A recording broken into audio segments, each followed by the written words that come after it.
What's up, guys? I hope that everybody had an awesome Easter. I really just wanted to sit down and talk about a verse from my last video because I really just felt led to go in a little bit deeper because I felt like it resonated with some of you guys. But first, I really just want to say thank you to whoever watched my last video, who took the time to comment and let me know how you felt about it. And thank you for people who sent me songs about faith and people sharing their testimony with me. It was truly amazing just to see how big God is. But that verse I do want to talk about is Matthew 21:22. And it says, "For whatever you pray for, you will receive if you have faith." And the reason I kind of want to talk about that is because it can be a tad frustrating when you pray for something and it doesn't necessarily go your way or happen. Because when you're reading that, it really seems like, so if I just have faith and I pray and I pray and I pray, then I'm gonna get what I'm praying for. And I'm sure we all know that that doesn't always necessarily happen, and I just want you to know that it's okay if it doesn't happen. Because God knows your life better than you do. God knows my life better than I do. And like I talked about last week about faith, to have faith in God also means to have faith in His timing. Because there's a perfect time for everything. When I had just turned 16, I really wanted to drive my friends and all of us go eat in town together.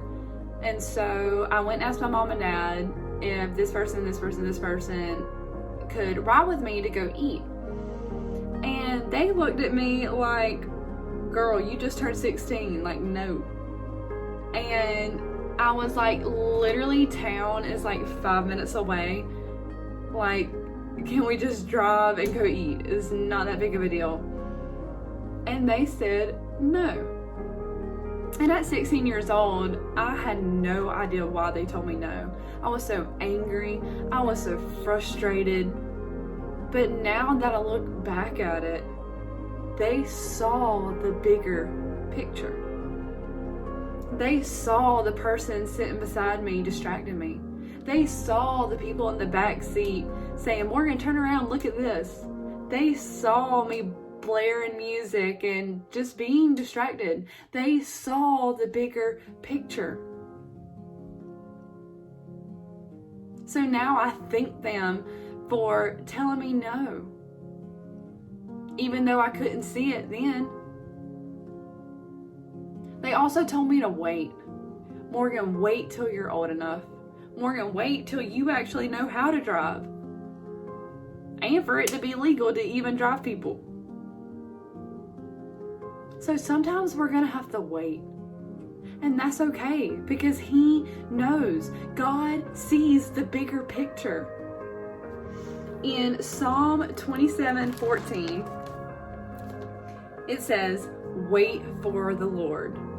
Be strong and let your heart take courage." And then it says it again, "Wait for the Lord." God hears your prayer. God knows what you're going to pray about before you even think about praying it. The God that knows every hair on your head knows every need you need. So don't get frustrated with Him, because He knows the perfect time for it to happen, and sometimes we're just going to have to wait. And between now and then, we got to have faith in that process. The next verse that I want to look at is James 4:3. "And you ask and do not receive, because you ask wrongly to spend it on your passions." Your passions. When everything we should be doing is to glorify Him. I'm 1000% guilty of sitting there and praying to God and just asking for this and this and this and this to happen and this to happen.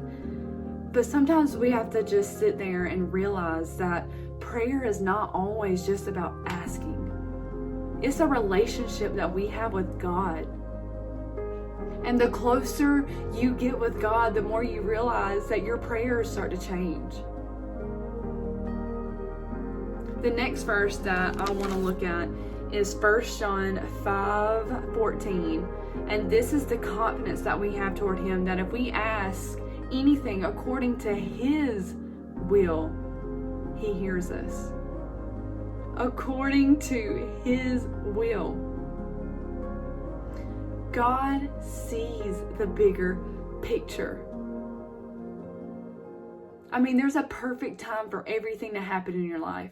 There was a perfect time for Jesus to be born. There's a perfect time for Him to do every single one of His miracles. There was a perfect time for Him to be arrested.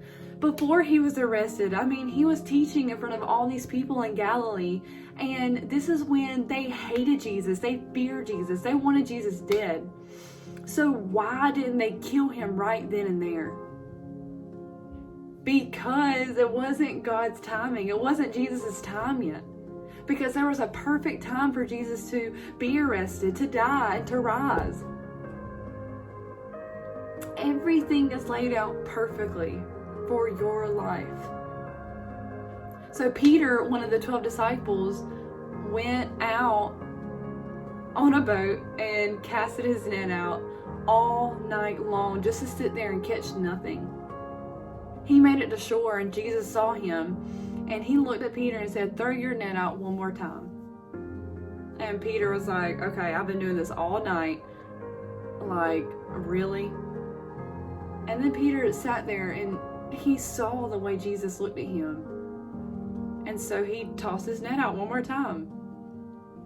And of course, the boat almost tips over because there's so much fish. And Peter immediately drops everything to walk with Jesus because he trusted that Jesus had the bigger picture for his life. So the reason I talk about Matthew 21:22 is because I don't want you to get frustrated with it, because God hears you. He knows the perfect time for that to happen, for whatever it is that you're praying for.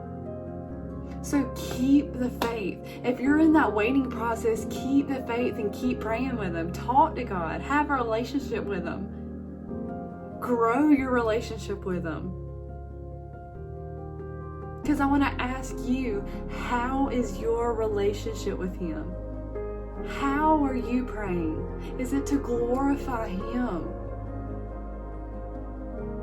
And remember to always trust God's timing.